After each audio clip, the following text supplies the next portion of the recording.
الشیطان الرجیم بسم اللہ الرحمن الرحیم رب اشرح لی صدری رب اشرح لی صدری رب اشرح لی صدری ویسر لی امری واحلل عقدۃ من لسانی یفقہوا قولی اللہم تقبل منا صالح الاعمال وتجاوز عن سیئات اعمالنا قال تبارک و تعالی فی کلامہ المجید فاعوذ باللہ من الشیطان الرجیم لقد کان لکم فی رسول اللہ اسوۃ حسنہ۔ حضرات محترم، آج 5واں لیکچر ہے سیرت النبی صلی اللہ علیہ وآلہ وسلم کا، ادھر دیجیے گا۔ اس میں ہم نے ایک ایسے واقعے کی طرف ہم نے بات کرنی ہے، اشارہ مقصود ہے کہ جس سے ایمان بھی ثابت ہوتا ہے اور ایمان کے ساتھ ساتھ بنیادی عمل بھی ثابت ہوتا ہے۔ لیکن کیسی عجیب بات ہے کہ واقعہ تو ایمان کا حصہ ہے لیکن واقعے کی تاریخ تک محفوظ نہیں ہے۔ اب اس کی دلیل ذرا سمجھ لیں۔ یہ واقعہ معراج کی بات کر رہا ہوں میں۔ معراج کیا واقعہ ہے؟ یہ 6 مقامات میں نے آپ کے سامنے شو ہو رہے ہیں۔ اگر آپ دیکھیں تیسری سلائیڈ کے اوپر، چینج کیجئے گا، تیسری سلائیڈ کے اوپر آپ دیکھیے سورۃ الاسراء، اس کی پہلی آیت کے اندر اور سورۃ النجم کی آیت نمبر 1 تا 18 کے اندر، اور صحیح بخاری کی 249 نمبر حدیث، صحیح بخاری کی 3207، صحیح بخاری کی 3887 اور صحیح بخاری کی 7515 نمبر حدیث کے اندر اس سب کی تفصیلات موجود ہیں۔ یعنی قرآن میں بھی موجود ہے یہ واقعہ، اور حدیث پاک صلی اللہ علیہ وسلم کی سب سے اتھینٹک بک، اس کے اندر بھی جگہ جگہ یہ واقعہ پوری تفصیلات کے ساتھ موجود ہے۔ یعنی ایک ایک جز بیان کیا گیا ہے۔ لیکن کیسی عجیب بات ہے کہ اس واقعے کی تاریخ تک محفوظ نہیں ہے۔ یعنی ایک ایک جز تو بیان کیا گیا ہے لیکن تاریخ محفوظ نہیں ہے۔ اس کی دلیل ذرا یہاں سے دیکھیے کہ یہ سلائیڈ نمبر 5 کو دیکھیے کہ نبوت کے سال، یہ آپ نے ایک تفسیر کا نام سنا ہوگا، تفسیر ابن کثیر کا نام سنا ہوگا۔ تفسیر ابن کثیر امہات کتب کے اندر شمار کی جاتی ہے، اور یہ تفسیر ابن کثیر جو ہے یہ زیادہ تر جو ہے یہ تفسیر جریر طبری سے نکلی ہوئی ہے۔ تو علامہ جریر طبری، بیٹا باتیں چھوڑ دیجئے، بیٹھ جائیں آرام سے۔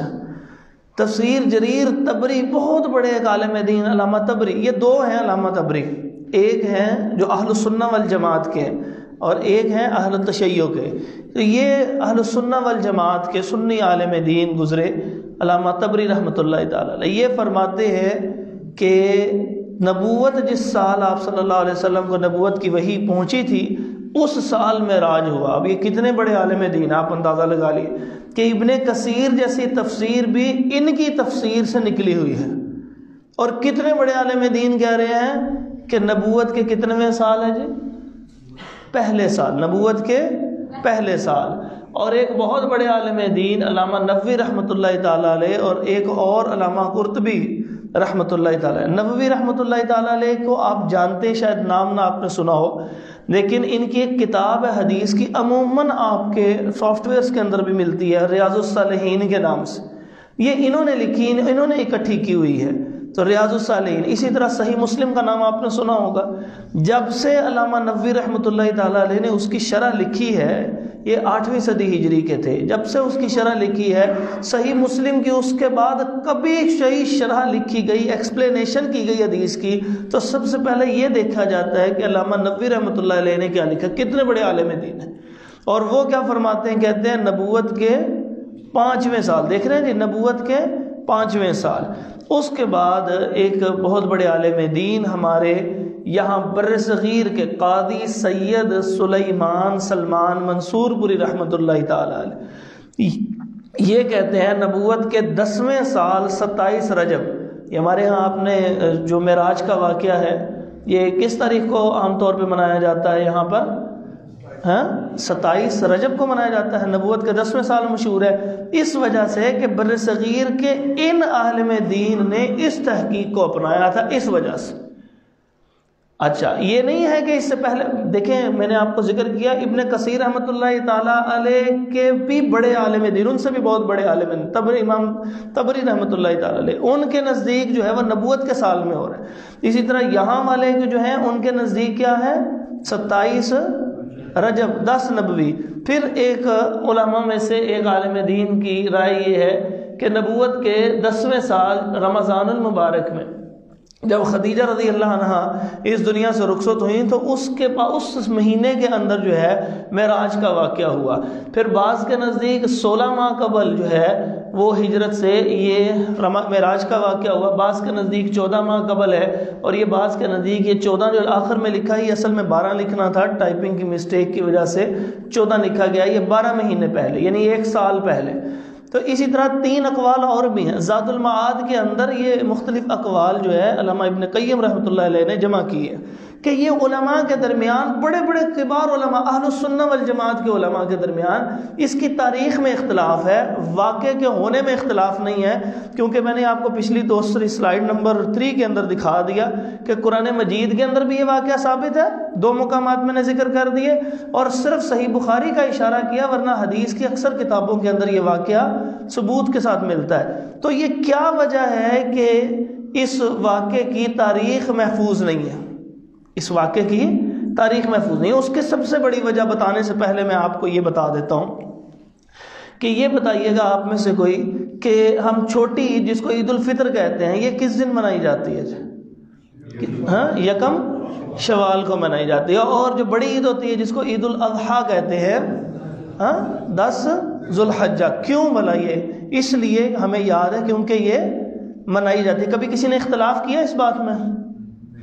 نہیں نے اختلاف کیا، اس وجہ سے کیونکہ یہ منائی جاتی ہے۔ جب نبی پاک صلی اللہ علیہ وسلم کے زمانے میں اور آپ صلی اللہ علیہ وسلم کے بعد کئی صدیوں تک واقعہ معراج کو منایا نہیں گیا، یہ مسئلہ کو سمجھ لیں، واقعہ معراج کو منایا نہیں گیا، اس لیے علماء کے درمیان اس واقعے کی تاریخ کے اندر اختلاف پایا جاتا ہے۔ جب کوئی چیز ہر سال منائی جاتی ہو تو پھر واقعے کے اندر اختلاف نہیں پایا جاتا۔ آپ میری بات کو سمجھ رہے ہیں جی؟ تو یہ نبی پاک صلی اللہ علیہ وسلم کے زمانے میں بھی نہیں منایا گیا، یہ جو ہمارے ہاں ترتیب لگائی ہوئی ہے کہ معراج آتا ہے یا وہ اسی طرح اور اس طرح کے ایسے ایونٹس آتے ہیں جو منائے نہیں جاتے، اس وجہ سے اس کے اندر اختلاف ہوتا ہے۔ واقعہ موجود ہے، قرآن مجید کی آیت ہے، جو اس کا انکار کرتا ہے وہ قرآن کا انکار کر رہا ہے، جو اس واقعے کا انکار کر رہا ہے وہ حدیث کا انکار کر رہا ہے، نبی صلی اللہ علیہ وسلم کے اوپر ہونے والے اتنے بڑے معجزے کا انکار کر رہا ہے، لیکن اس کی تاریخ محفوظ نہیں۔ اور اس کا سبب میں نے کیا ذکر کر دیا جی؟ کیونکہ یہ منایا نہیں گیا۔ اصل میں یہ واقعہ تو ہم نے جزیات جانی ہے، لیکن سب سے پہلے ہمیں یہ آج سمجھ لگ گئی تو آپ کو سمجھ لگ جائے گی کہ جتنے ایسے اختلافات ہوتے وہ چونکہ ترتیب سے منائے نہیں جاتے اس وجہ سے ان میں اختلاف ہوتا ہے، لیکن اگر وہ منائے جاتے ہوتے تو اختلاف نہ ہوتا۔ اب یہ بہت ساری جہاں چیزیں آتی جائیں گی ان کے اندر اس اصول کو اپنے اپنے ذہن میں بٹھا لینا انشاءاللہ۔ اس کے بعد یہ اہم اس کے واقعات کیا پیش آئے ہیں، میں آپ کو ایک ترتیب سے خلاصہ وہ آیات اور ان احادیث جو میں نے بھی ذکر کی ہیں ان کا خلاصہ ذکر کرنے گا۔ نبی پاک صلی اللہ علیہ وسلم یہ نبوت سے پہلے ہوا ہے، یعنی نبوت سے پہلے کہہ رہا ہوں، یہ ہجرت سے پہلے کا بہرحال ایک واقعہ ہے، اتنی بات ہے ایک کنفرم۔ اور دوسری بات جو اس سے جو محسوس ہوتی ہے وہ یہ ہے کہ حالات ایسے بن چکے تھے کہ نبی پاک صلی اللہ علیہ وسلم کو گھر والوں نے نہیں مانا، مطلب ان کے قریبی خاندان کے افراد نے انکار کر دیا، مکے والوں نے ان کا بائیکاٹ کر کے رکھا ہوا تھا، طائف کی وادی میں گئے، باہر والوں نے انکار کر دیا۔ اب نبی پاک صلی اللہ علیہ وسلم کی دلجوئی کرتے ہوئے اللہ تعالیٰ نے کیا کیا تھا؟ پہلا کام کیا ہوا؟ وادی نخلہ کے اندر جنوں کی ایک جماعت کو بھیج دیا کہ انہوں نے آ کے کیا کیا جی؟ انہوں نے قرآن سنا اور وہ مسلمان ہو گئے تھے۔ تو ایک تو یہ دلجوئی ہوئی، اور دوسری دلجوئی یہ ہوئی کہ اللہ تبارک و تعالیٰ نے اپنے پاس آسمانوں پہ بلایا نبی پاک صلی اللہ علیہ وسلم۔ تو یہ ایک دلجوئی کی کیفیت ہے، اور اگر اللہ ویسے ہی حکم دے دیتے بھی 5 نمازیں فرض ہیں اور یہ کام کیا کرنے ہیں تو کیا ہم بات نہیں مانیں گے؟ مانیں گے کہ نہیں مانیں گے؟ روزوں کی کتنی اہمیت ہے، یہ کہاں پہ نازل ہوئے؟ زمین کے اوپر ان کا حکم ہے۔ زکوٰۃ کی کتنی اہمیت ہے، کہ زکوٰۃ نہ دینے والوں کے خلاف ابو بکر رضی اللہ عنہ نے کافر قرار دیتے ہوئے جہاد کیا، تو اس کا حکم کہاں نازل ہوا تھا؟ زمین کے اوپر نازل ہوا تھا۔ تو اگر اس طرح بھی کر دیتے تب بھی اہمیت قائم تھی، لیکن اہمیت کتنی بڑھ گئی کہ اللہ تعالیٰ نے آسمانوں کے اوپر بلایا۔ آغاز ایسے ہوا کہ نبی پاک صلی اللہ علیہ وسلم ام ہانی رضی اللہ عنہا کے گھر سوئے ہوئے تھے۔ یہ حضرت علی رضی اللہ عنہ کی بڑی بہن تھی۔ یہ سلائیڈ نمبر 7 کے اندر میں نیچے خواتین کے لیے ذکر کر دوں، سلائیڈ نمبر 7 کو نکال کے دیکھیے۔ ام ہانی رضی اللہ عنہا کے گھر میں آرام فرما رہے تھے نبی پاک صلی اللہ علیہ وسلم۔ تو اس رات کو حضرت جبرائیل علیہ السلام آتے اور جبرائیل علیہ السلام آپ کو اٹھاتے ہیں اور لے کے جاتے ہیں باہر کو۔ اور یہ ام ہانی رضی اللہ عنہ کا جو گھر تھا نا، یہ آپ میں سے کوئی گیا ہوگا باب فہد اور باب عبداللہ والی طرف کو؟ جی دیکھا ہوا آپ لوگوں نے اس وقت کا موجودہ جن افراد نے؟ تو باب فہد سے باب عبداللہ کی طرف تھوڑا سا چلیں، تھوڑا سا آگے ہوں تو وہاں پر جہاں مطاف ختم ہوتا ہے نا، وہاں پر ایک ستون ہے۔ آپ پرانے مطوعوں سے پوچھ لیں، وہاں کے علماء سے پوچھیں گے، وہ اس کی نشاندہی بھی کر دیتے ہیں کہ یہ وہ جگہ تھی کہ یہ ام ہانی رضی اللہ عنہ کا گھر پرانے نقشوں کے اندر یہاں محسوس ہوتا ہے۔ 100% کنفرم نہیں ہے وہ، تو چونکہ توسیع ہوئی تو اس وجہ سے ان سب کو انہوں نے جو ہے وہ مسمار کرنے کے بعد اس کی طواف کرنے والوں کے لیے وہ جگہ کو پھیلا دیا تھا۔ اور اتفاق سے 2011 میں نا ایک جگہ بیٹھا، مجھے بھی وہ جگہ نہیں معلوم تھی، تو وہاں پہ انہوں نے ایک ممبر رکھا ہوا تھا، تو میں ویسے ہی بیٹھا ہوا اور خانہ کعبہ کو دیکھ رہا، بڑا خوبصورت ایک دل و منظر ہوتا ہے۔ تو وہاں پہ میں دیکھ رہا ہوں تو ایک بندے نے آ کے کہا، مجھے عربی میں کہنے لگا کہ متوع، یعنی وہ اپنے مولوی کو متوع کہا کہتے ہیں، تو کہنے لگے متوع۔ اور میں نے کہا نعم، میں کہا جی ہاں، میں یہاں پہ پاکستان میں اس طرح پروفیسر ہوں، پڑھاتا ہوں۔ تو اس نے کہا کہ آپ جانتے ہیں کہ یہ ستون کون سا ہے؟ میں نے کہا نہیں، مجھے علم نہیں۔ انہوں نے کہا لا الہ الا اللہ، یہ تو وہ ام ہانی رضی اللہ عنہ کے گھر کی طرف اشارہ کر کے اس نے کہا کہ یہ وہ جگہ تھی جہاں سے معراج کا آغاز ہوا۔ تو مجھے بھی اس اعتبار سے وہاں سے وہ دیکھنے کو مل گئی وہ جگہ۔ تو اب وہ تصحیح کے اندر وہ بالکل ہی انہوں نے وہ حصہ ختم کر دیا، لیکن اشارہ بہرحال وہاں پہ موجود ہے۔ اس لیے میں آپ سے عرض کر رہا ہوں باب فہد والی طرف سے جائے اور باب عبداللہ کی طرف تھوڑا ہوں تو وہاں پر آپ کو نظر آئے گا۔ تو وہاں سے آپ صلی اللہ علیہ وسلم کو لیا اور آپ صلی اللہ علیہ وسلم کو حتیم میں لے کے آئے۔ اگلی سلائیڈ کر کے دیکھیے 8ویں، یہاں پہ یہ حتیم دیکھ رہے ہیں جی آپ، اور میں نے حتیم کے بارے میں وضاحت کر دی، یہ پوری کی پوری گولائی کا نام حتیم نہیں ہے، یہ کم حصے کا حتیم ہے، لیکن گہراؤ انہوں نے زیادہ کیا ہوا ہے۔ تو یہاں پر لے کے آئے آپ صلی اللہ علیہ وسلم کو، یہاں لٹایا، اور آپ صلی اللہ علیہ وآلہ وسلم کو لٹانے کے بعد یہاں سے اوپر سے یہ سارا حصہ جو ہے وہ شک کر کے سینے کو کھولا اور اندر سے دل کو نکالا، اور ایک تشتری لائی گئی اس کے اوپر، اس میں حکمت بھی موجود تھی اور اس کے اندر زمزم بھی موجود تھا، زمزم سے دل کو دھویا گیا اور حکمت آپ صلی اللہ علیہ وسلم کے دل کے اندر بھر دی گئی۔ اب یہ سارے واقعات ایمان سے متعلق ہیں، رویت سے متعلق نہیں ہے، ایمان سے متعلق ہے کہ اگر نبی پاک صلی اللہ علیہ وسلم نے ایسا بتایا ہے، صحابہ نے آپ صلی اللہ علیہ وسلم سے سننے کے بعد یہ یوں ہی بتایا ہے، تو اللہ کی قسم ایسے ہی ہوا ہے، یہی ہمارا ایمان ہے۔ ورنہ تو ہم نے جنت نہیں دیکھی، مانتے ہیں کہ نہیں جنت ہے کہ نہیں ہے؟ جہنم دیکھی کبھی کسی نے؟ نہیں نہ دیکھی، مانتے ہیں نا ہم جہنم ہے۔ اسی طرح پل صراط نہیں دیکھا لیکن مانتے ہیں کہ نہ ہے۔ اللہ رب العزت کو دیکھا ہے؟ نہیں دیکھا نا، مانتے ہیں نا اللہ ہے۔ تو اسی طرح ہم اس بات کو بھی مانتے ہیں کہ نبی پاک صلی اللہ علیہ وسلم نے فرما دیا کہ یہ اس طرح ہوا ہے تو ہم نے مان لیا اس طرح ہوا ہے۔ لاکھ کوئی انکار کرتا رہے، ہم اس بات کو اسی طرح مانیں گے کیونکہ ہمارے نبی پاک صلی اللہ علیہ وسلم نے ہمیں خبر دے دی اور صحابہ کے ذریعے ہم تک یہ دین اسی طرح پہنچا ہوا ہے۔ یہ اس لیے کہہ رہا ہوں یہ ایمان کا حصہ ہے بھی۔ اس کے بعد آپ صلی اللہ علیہ وآلہ وسلم کے سینے کو اس طرح بند کر دیا گیا۔ تو اس کے بعد اس کو کہتے ہیں واقعہ شق صدر، شق کہتے ہیں کھول دینا صدر سینے کو، اس لیے اس واقعے کو واقعہ شق صدر کہتے ہیں۔ اس کے بعد نبی پاک صلی اللہ علیہ وسلم کے لیے ایک سواری لائی گئی جس کو براق کہا جاتا ہے، اور یہ اس کا رنگ جو ہے وہ سفید بتایا گیا کہ بہت شدید سفید رنگ تھا، گھوڑے سے تھوڑا چھوٹا یہ سواری تھی اور خچر سے تھوڑی بڑی تھی، یعنی درمیان میں کر کے۔ اور اس کی مزید کیا کیفیت تھی اللہ بہتر جانتا ہے، جتنی بات بتا دی ہم نے اتنی ہی مان لی۔ اب اس کے بعد نبی پاک صلی اللہ علیہ وسلم کے پاس جب وہ لائی گئی تو وہ اچھل کود رہی تھی کہ کس خوشی سے اچھل رہی ہوگی کہ آج میں کس کے لیے آئی ہوں سواری کے لیے، وہ محمد رسول اللہ صلی اللہ علیہ وسلم کے لیے آئی۔ لیکن حضرت جبرائیل علیہ السلام نے اس کو کہا ٹھہر ٹھہر جا، تجھے معلوم نہیں کہ تیرے لیے تیرے طرح سوار آج کون ہے؟ تو اس طرح وہ خاموش ہو گئی. یعنی خوشی ہوتی ہے، جانوروں کو بھی ہوتی ہے، بلکہ ایک حدیث میں یہاں تک آتا ہے کہ جس طرح یہ آپ ممبر اس وقت دیکھ رہے، بالکل ایسے نبی پاک صلی اللہ علیہ وسلم کے زمانے میں یہ بھی ممبر نہیں ہوا کرتا تھا. وہ ایک درخت کی جو ہے وہ ایک تنا ہوا کرتا تھا جس سے آپ صلی اللہ علیہ وسلم ایسے ٹیک لگایا کرتے تھے. تو جس وقت نبی پاک صلی اللہ علیہ وسلم کے حکم پر ایک عورت نے اپنے غلام بڑھئی سے کہہ کے ایک ممبر تیار کروا دیا لکڑی کا، تو آپ صلی اللہ علیہ وسلم کے لیے وہ لایا گیا اور اس کو پھر تنے کو ادھر سائڈ پہ کر دیا گیا. تو حدیث میں آتا ہے وہ ایسے رونے لگا جیسے ہنڈیا ابل رہی ہوتی ہے، ایسے ہچکیاں لے کے رونے لگا. تو نبی پاک صلی اللہ علیہ وسلم نے اس کو جا کے جو ہے وہ تھپکی دی اور تسلی دی. اس کا مطلب یہ ہے کہ شجر و حجر کو بھی اللہ رب العزت نے اپنے نبی سے محبت کرنا سکھائی. اللہ ہمیں بھی ایسی محبت عطا فرما دے. تو اس وقت جو ہے وہ محبت سے ایسے جو ہے وہ پھدک رہی تھی وہ سواری، لیکن آپ صلی اللہ علیہ وسلم کے ادب میں فرمایا گیا کہ ٹھہر جا، کہ نبی پاک صلی اللہ علیہ وسلم نے تجھ پہ سوار ہونا. وہ بالکل ساکت ہو گئی. اس کے بعد نبی پاک صلی اللہ علیہ وسلم سوار ہوئے، جبرائیل علیہ السلام سوار ہوئے، اور اس کا پہلا قدم وہاں پہ جا پڑتا تھا کہ جہاں تک انسان کی نگاہ پڑتی ہے. اس طرح چند لمحے کے اندر ودن اے سیکنڈ کہہ لیں یا 2 اور 3 سیکنڈز کہہ لیں، اس کے اندر آپ صلی اللہ علیہ وسلم جو ہے وہ بیت المقدس تک پہنچ گئے. رستے میں آپ صلی اللہ علیہ وسلم نے کچھ چیزیں دیکھی. اس وقت میں ان کی طرف اشارہ نہیں کر رہا، صرف ایک چیز دیکھی کہ جس سے ہمیں ایک اس کی تاریخ کے حوالے سے ایک چھوٹی سی نشاندہی ہوگی. وہ یہ کہ وہ رستے کے اندر آپ علیہ السلام نے دیکھا کہ کھجوروں کا کچھ علاقہ آتا ہے. تو حضرت جبرائیل علیہ السلام نے بتایا یہ وہ علاقہ ہے جہاں آپ کو ہجرت کر کے آنا ہے. اس سے معلوم ہوا کہ یہ واقعہ ہجرت سے پہلے کا ہے. ٹھیک ہے جی. اس کے بعد آپ صلی اللہ علیہ وسلم رستے میں کچھ چیزیں دیکھی. آپ علیہ السلام وہاں پہنچے.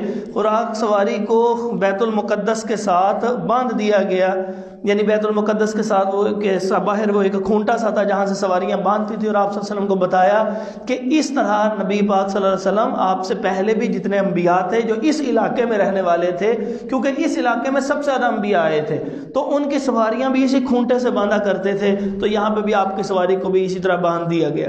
تو اس کے بعد آپ صلی اللہ علیہ وسلم اندر داخل ہوئے.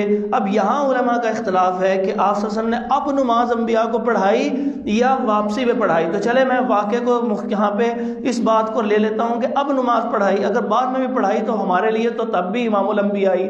تو آپ صلی اللہ علیہ وسلم اندر داخل ہوئے. وہاں پہ انبیاء کی جماعت کو حاضر کیا گیا تھا. وہاں 1,24,000 انبیاء موجود ہیں. بڑے بڑے اولو العظم پیغمبر بھی موجود ہیں، اور وہاں پر آپ صلی اللہ علیہ وسلم کا انتظار ہو رہا ہے. آپ صلی اللہ علیہ وسلم کو آگے کیا جاتا ہے. آپ صلی اللہ علیہ وسلم نماز پڑھاتے ہیں. آپ رسول اللہ صلی اللہ علیہ وسلم کے لیے ایک لقب استعمال کرتے ہیں. وہ کون سا ہے جی؟ امام الانبیاء. اس کی 2 وجوہات ہیں. امام الانبیاء کی کتنی وجوہات ہیں؟ 2 وجوہات ہیں. پہلی یہ کہ آپ صلی اللہ علیہ وسلم نے نبیوں کی نماز پڑھائی، امامت کرائی. دوسری، امام جو ہوتا ہے وہ ہوتا ہے کہ جس کی پیروی کی جاتی ہے. سورۃ آل عمران کی آیت نمبر 80، 81 اور 82، سورۃ آل عمران کی آیت نمبر 80، 81 اور 82 میں اللہ تعالیٰ نے ارشاد فرمایا کہ اگر اے انبیاء کی جماعت، اگر تمہارے زندگی کے اندر آخری پیغمبر صلی اللہ علیہ وسلم آ گئے تو تم نے ان کی بات ماننی، اپنی نبوت کو چھوڑ دینا ہے. تو کیا تم اس بات کا اقرار کرتے ہو؟ وَأَخَذْتُمْ عَلَىٰ ذَلِكُمْ إِسْرِي، کہ کیا تم یہ اس بات کو پختہ طور پہ پکڑ لیتے ہو، اقرار کرتے ہو؟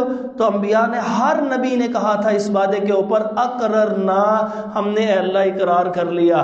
اس کا مطلب اس وجہ سے بھی امام الانبیاء کہا جاتا ہے، اور آپ صلی اللہ علیہ وسلم نے جو انبیاء کی جماعت کرائی اس وجہ سے بھی امام الانبیاء آپ صلی اللہ علیہ وسلم کو کہا جاتا ہے. جب نماز پڑھا لی، یہاں سے لے کے یہاں تک کا واقعہ، اس کو واقعہ اسراء کہتے ہیں. اسی لیے سورت نمبر 17 جس کو سورت بنی اسرائیل بھی کہتے ہیں، اس کا دوسرا نام سورت الاسراء ہے، کیونکہ اس کے اندر اللہ تعالیٰ فرماتے ہیں سبحان الذی اسریٰ بعبدہ لیلا من المسجد الحرام الی المسجد الاقصی. مسجد حرام سے مسجد اقصی یعنی بیت المقدس اللہ تبارک و تعالیٰ ان کو لے کر گئے ہیں. تو یہاں سے وہاں تک لے کے جانے کو اسراء کہتے ہیں، سیر کو. تو یہ سیر تھی، اس وجہ سے اس کو واقعہ اسراء کہتے ہیں. بعض بر صغیر کے اندر ایسے افراد گزرے ہیں، یاد رکھیے، کہ جب وہ اس واقعے کی تفسیر کرتے ہیں وہ کہتے ہیں حقیقت میں یہ واقعہ ہوا ہی نہیں تھا. اب کتنی بڑی ایمان کا معاملہ. اب یہاں پہ وہ کہتے ہیں غلام احمد پرویز، وہ کہتا ہے نہیں ہوا تھا. عنایت اللہ گجراتی ہے آپ کے گجرات کے قریب رہنے والا، کہتا ہے نہیں ہوا تھا. بڑی بڑی تفسیریں لکھ دی ہیں ان لوگوں نے. سر سید احمد خان کے آپ نے سے کبھی کسی نے تفسیر نہیں پڑھی. اس کے سیاسی خدمات اپنی جگہ قائم دائم ہے، ہم اس کا انکار نہیں کرتے اس کی سیاسی خدمات کا، لیکن جب ایمانیات کا مسئلہ آتا ہے تو ایمانیات جو ہے ہم نے صحابہ سے سیکھنی ہے. ہم نے ایمانیات قرآن مجید سے سیکھنی، احادیث سے سیکھنی. تو وہاں پر وہ اس کا انکار کر دیتا ہے. اس نے آدھی تفسیر لکھی ہے سورۃ الکہف تک، اس کے اندر جب یہاں پر پہنچتا ہے تو وہاں پہ اس کا جا کے انکار کر دیتا ہے. تو ہم نے تو اس کا اقرار کرنا ہے، کیونکہ اس کو مانیں گے تو تب ہم قرآن مجید کی آیات کو ماننے والے ہیں. اگر اس کا انکار کریں گے تو قرآن مجید کی آیات کا 19 آیتوں کا انکار ہو جائے گا. 19 آیات کا انکار، ایک سورۃ الاسراء کی پہلی اور اس کے بعد سورۃ النجم کی پہلی 18 آیتیں، کل کتنی ہو گئی جی؟ 19 آیتوں کا انکار ہو جاتا ہے. تو نبی پاک صلی اللہ علیہ وسلم کے اس کے بعد ایک سیڑھی لائی گئی، اور وہ سیڑھی کیا کیفیت تھی اللہ بہتر جانتا ہے، کیونکہ سیڑھی کو معراج کہتے ہیں. یعنی کسی بھی چیز کے نیچے، میم کے نیچے زیر لگ جائے. میں یہ سادہ سا کلیہ بتا رہا ہوں، یہ گرامیٹیکل نہیں کہہ رہا، لیکن ایک سادہ سا چیز بتا رہا ہوں کہ کوئی کام کیا جاتا ہے تو جس چیز سے کیا جاتا ہے اس سے پہلے میم کے نیچے زیر لگا دی جاتی ہے. جیسے جس سے قتل کیا جا رہا ہو اس کو کہیں گے مقتل، میم کے نیچے زیر، یعنی آلہ قتل. اسی طرح کسی کو ضرب لگائی جائے، ماری جائے، تو اس کو کیا کہیں گے؟ مضرب. اسی طرح یہاں پر عروج، بلندی، تو بلندی پہ لے جانے والا جو آلہ تھا اس کو کیا کہیں گے؟ معراج. ٹھیک ہو گیا جی؟ تو اس لیے اس کو معراج کہتے ہیں، کیونکہ یہاں سے اب اوپر گئے، وہ کیفیت کیا تھی وہ اللہ بہتر جانتا. تو یہاں سے اوپر کو گئے، جب پہلے آسمان پر گئے تو حدیث میں آتا ہے کہ وہ اس آسمان پہ جا کے حضرت جبرائیل علیہ السلام نے پہلے آسمان کا دروازہ کھٹکھٹایا. معلوم یہ ہوا کہ آسمان کسی سالڈ چیز کا نام ہے، ڈسٹ پارٹیکلز کا نام نہیں ہے، حد نگاہ کا نام نہیں ہے. وَبَنَيْنَا فَوْقَكُمْ سَبْعًا شِدَادًا، ہم نے آسمان 7 مضبوط آسمان بنایا تہبت ہے. اور پھر فرمایا وَلَقَدْ زَيَّنَّا السَّمَاءَ الدُّنْيَا بِمَصَابِيحَ، کہ ہم نے یہ آسمان دنیا کے اوپر یہ کہکشاؤں کا نظام بنایا. آپ یوں سمجھ لیں کہ ایک بڑے ریگستان کے اندر ایک ذرے کی جو حیثیت ہوتی ہے اس سے بھی چھوٹی حیثیت ہماری اس دنیا کے مقابلے میں ہے، اور اس دنیا کی اسی طرح کی ایک چھوٹی سی حیثیت سورج کے مقابلے میں ہے، اور سورج کی حیثیت جو ہے وہ باقی بڑے بڑے سیاروں کے مقابلے میں ہے، اور ان اتنی بڑی کہکشاؤں باقی کہکشاؤں کے مقابلے میں اتنی چھوٹی حیثیت رکھتی ہے. اور یہ لاکھوں کروڑوں اربوں نہ جانے کتنی کاؤنٹ لیس یہ کہکشائیں، اس کے بعد پہلا آسمان ہے، اور پلک کے جھپکنے سے پہلے اللہ کے نبی صلی اللہ علیہ وسلم کو اللہ تعالیٰ لے گئے وہاں. جس وقت وہاں پر پہنچے اس کے بعد یہ سلائیڈ نمبر 11 سے آغاز ہو جائے گا. نیچے والے جو ہیں وہ بھی اس کو آگے کرتے جائیے گا. پہلے آسمان پہ حضرت آدم علیہ السلام سے ملاقات ہوئی. انہوں نے آپ صلی اللہ علیہ وسلم کا استقبال کرتے ہوئے 2 الفاظ استعمال کیے، مرحبا اے نیک بیٹے اور اے نیک پیغمبر. اپنے بیٹا کہا، کیونکہ آدم علیہ السلام سے نسل انسانی چلی ہے. تو اس کے بعد آدم علیہ السلام کے متعلق دیکھا کہ وہ جب دائیں دیکھتے ہیں تو مسکرانے لگتے ہیں، پھر جب وہ اپنے بائیں دیکھتے ہیں ایک ہجوم کو تو رونے لگ پڑتے ہیں. بتایا گیا کہ ان کے دائیں والے وہ افراد ہیں جو ان کی اولاد میں سے جنت میں جائیں گے، اور بائیں والے وہ افراد ہیں جو جہنم میں جائیں گے. اللہ تبارک و تعالی ہمیں دائیں والے میں سے کر لے. اس کے بعد حضرت عیسیٰ علیہ السلام سے ملاقات ہوئی. عیسیٰ علیہ السلام کی رنگت کے متعلق آپ صلی اللہ علیہ وسلم فرمایا سرخ و سفید رنگ تھا، درمیانہ قد تھا. آپ صلی اللہ علیہ وسلم نے ان کی اور وضاحت بیان کی. تیسرے آسمان کے اوپر آگے سلائڈ کرتے جائیے گا. تیسرے آسمان پہ حضرت یوسف علیہ السلام سے ملاقات ہوئی، اور آپ صلی اللہ علیہ وسلم نے فرمایا کہ گویا مجھے ایسے لگتا تھا کہ جیسے یوسف علیہ السلام کو آدھا حسن عطا فرما دی اللہ تعالیٰ نے. کیسی کیسی خوبصورت چیزیں دنیا کے اندر موجود ہیں، ہم دیکھتے ہیں مبہوت ہو جاتے ہیں. سارے حسن کو ایک طرف رکھیے. نبی پاک صلی اللہ علیہ وسلم جو ہے وہ ایگزیجریشن نہیں کرتے. نبی پاک صلی اللہ علیہ وسلم حد سے یعنی بڑھ کے مبالغہ کرنے والے نہیں تھے. جو بات بیان کرتے تھے سچی بیان کرتے تھے. تو کیا فرما رہے ہیں؟ لگتا ہے ایسے کہ گویا اللہ نے آپ کو آدھا حسن آپ علیہ السلام کو عطا کر دیا. کتنے خوبصورت بنائے تھے. اچھا، پھر اس کے بعد حضرت ادریس علیہ السلام سے 4تھے آسمان پہ ملاقات ہوئی. پھر 5ویں آسمان پہ حضرت ہارون علیہ السلام سے، اور 6ٹھے آسمان پہ حضرت موسیٰ علیہ السلام سے جب ملاقات ہوئی تو موسیٰ علیہ السلام مل کے رونے لگ پڑے. تو اس وجہ سے روئے کہ آپ صلی اللہ علیہ وسلم کی امت بعد میں آئی اور زیادہ جنت میں جائے گی. الحمدللہ اللہ تعالیٰ نے ہمیں نبی پاک صلی اللہ علیہ وسلم کی امت میں کر دیا ہے. اور روئے اس بات پہ ساتھ کہ میری امت پہلے آئی اور وہ اتنی کثیر تعداد میں نہیں جا سکی. اس کو حسد نہیں کہتے، اس کو نبی کی اپنی امت سے محبت کہتے ہیں. جیسے ماں کو نہیں محبت ہوتی، باپ کو محبت ہوتی ہے، بھائیوں کو محبت ہوتی ہے، میاں بیوی کو محبت ہوتی ہے، بچوں کو اور باپ سے محبت ہوتی ہے. تو کیا ہوتا ہے، وہ اگر کوئی کام دیکھتے ہیں کہ اس کے ساتھ کوئی اچھا سلوک، اچھی چیز نہیں ہو سکی، وہ پوزیشن نہیں لے سکا، وہ پاس نہیں ہو سکا، تو آنکھوں میں آنسو آ جاتے ہیں. مطلب یہ نہیں کہ دوسرے کی خوشی کے اوپر حسد کر رہے، مطلب یہ ہے کہ میری اولاد تھوڑی پیچھے رہ گئی ہے. تو یہ محبت کی وجہ سے، حسد کی وجہ سے نہیں ہے. یہ بات کو سمجھ لیجئے. یہ مستشرقین جو ہے چھوٹی چھوٹی باتوں پہ اعتراضات کرتے ہیں، تو ان کے جواب کے لیے میں نے آپ کے سامنے ذکر کر دیا. اس کے بعد حضرت موسیٰ علیہ السلام کے بعد 7ویں آسمان پہ حضرت ابراہیم علیہ السلام سے ملاقات ہوئی. ابراہیم علیہ السلام نے بھی استقبال میں نیک بیٹے کہا، کیونکہ ابراہیم علیہ السلام کی دعا ہے محمد الرسول اللہ صلی اللہ علیہ وآلہ وسلم. ہم دین ابراہیمی کے پیروکار ہیں، اور اسی کو لے کے تکمیل دین حضرت محمد رسول اللہ صلی اللہ علیہ وسلم کے اوپر ہوئی. آپ علیہ السلام نے کہا کہ اپنی امت کو میری طرف سے یہ پیغام دیجیے گا کہ جنت بڑی زرخیز ہے، لیکن یہ ایک کھلا میدان ہے. اچھا یاد رکھیے گا کہ جنت کا کچھ حصہ میدان ہے جس کے اوپر کچھ نہیں لگا ہوا ہے، وہ زرخیز، اور باقی جنت تیار کر دی گئی ہے. کبھی موقع ملا تو ذکر کروں گا. جنت کی 10 بڑی نہریں ہیں. جنت کے اندر بڑے بڑے خوبصورت ارائک یعنی صوفے لگے ہوئے ہیں ٹیک لگانے والے. ان کے اوپر جو چادریں، ان کی علیحدہ کیفیت ہے. جو ہمیں لباس دیے جائیں گے وہ تیار ہو چکے ہیں، ان کی علیحدہ کیفیت ہے. اللہ تعالیٰ نے اپنے پاس سے خاص مہمانی تیار کی ہوئی ہے، لیکن اس کا ایک وسیع حصہ خالی چھوڑا ہوا ہے. فرمایا کہ وہاں جا کے اپنے امت کو بتائیے گا کہ جب تم سبحان اللہ کہو گے وہاں ایک درخت لگ جائے گا. کتنا بڑا درخت لگے گا؟ فرمایا 70 سال تک تیز رفتار گھوڑا اس میں دوڑتا رہے، ظل ممدود، اس کا سایہ بھی ختم نہیں ہوگا، اتنا بڑا ہوگا.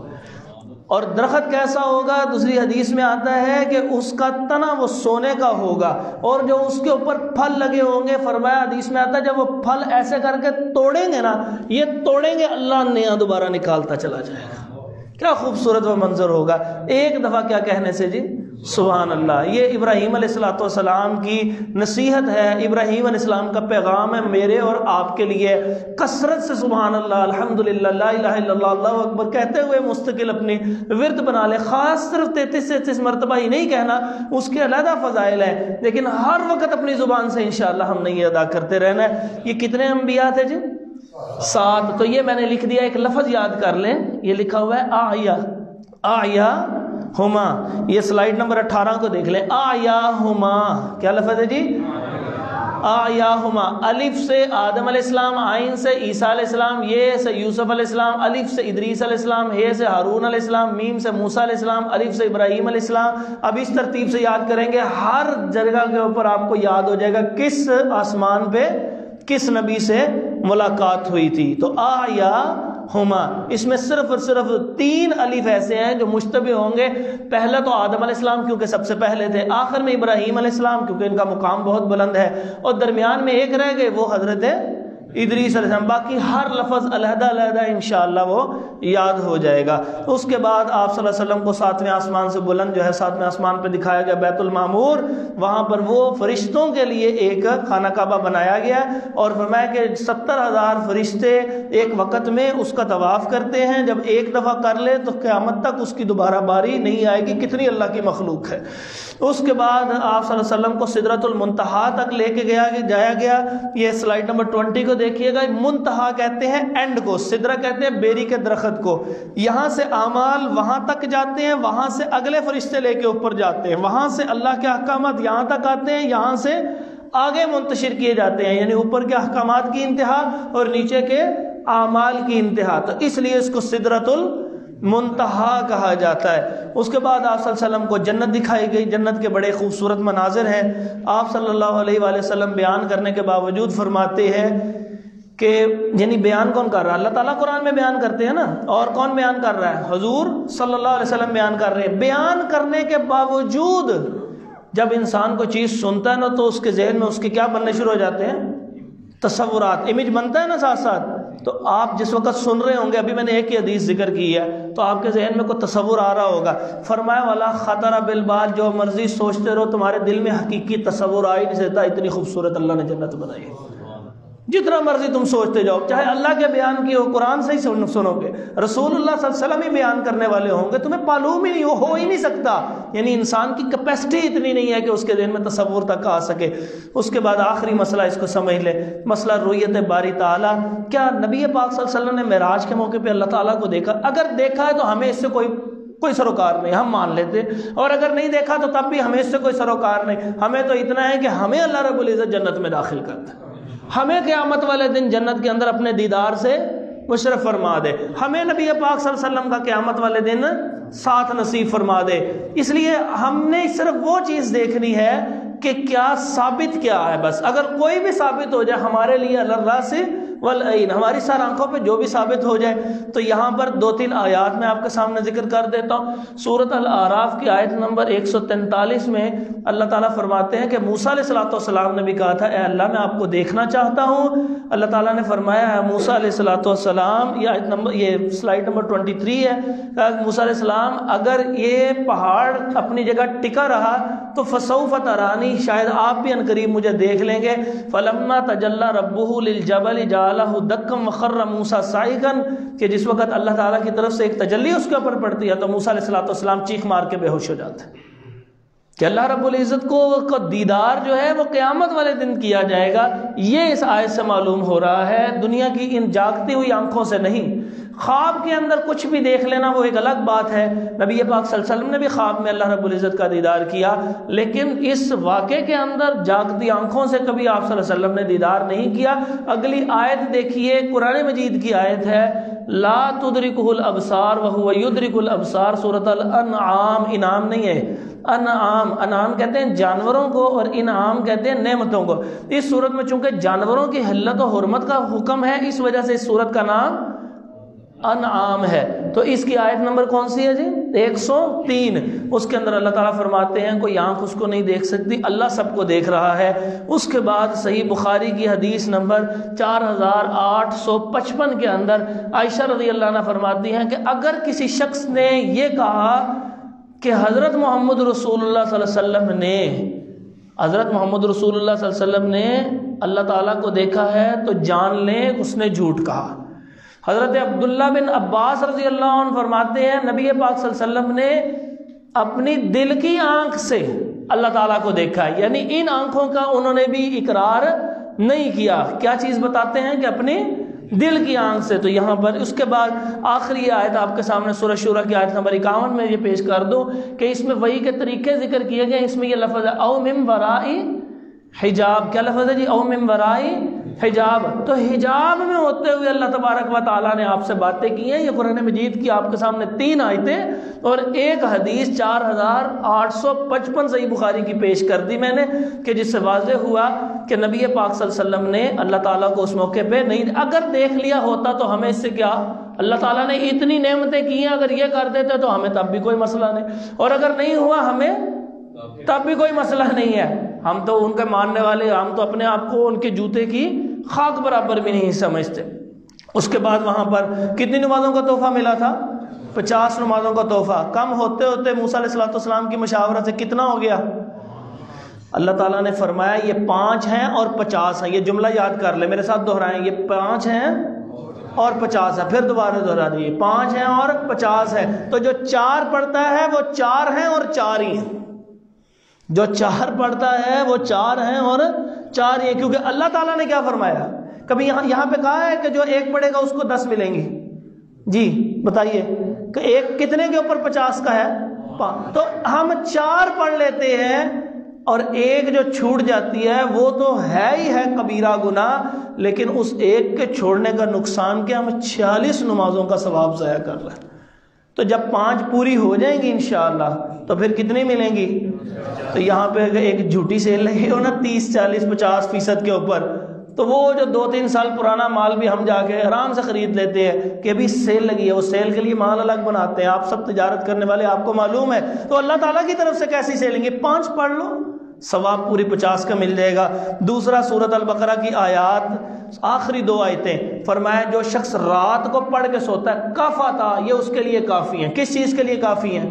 کوئی آپ صلی اللہ علیہ وسلم نے وضاحت نہیں کی، اس لیے ہم کہتے ہیں موت کی سختی سے بچنے کے لیے بھی کافی، اگر اس رات فوت ہو گیا، اگر وہ اس رات اس کو کوئی خواب تکلیف دے آنا ہوا تو اس سے بچانے کے لیے بھی کافی ہوگا، اور اگر وہ اس رات فوت ہو جائے تو قبر کی سختیوں سے بچانے کے لیے بھی کافی ہوگا۔ ہر چیز کے لیے ہم کیا کہتے ہیں؟ یہ کافی، کیونکہ نبی صلی اللہ علیہ وسلم فرماتے ہیں آخری 2 آیت جس نے پڑھ کے سویا یہ اس کے لیے کافی ہے۔ انشاءاللہ پڑھیں گے جی ان 5 نمازیں، بچوں کو بھی پڑھوائیں، رات کو سونے سے پہلے پوچھے چھوٹے بچے کتنی نمازیں پڑھی ہیں، وہ کہتا ہے جی اتنی، اس کو کہا بھی پڑھ کے دکھاؤ۔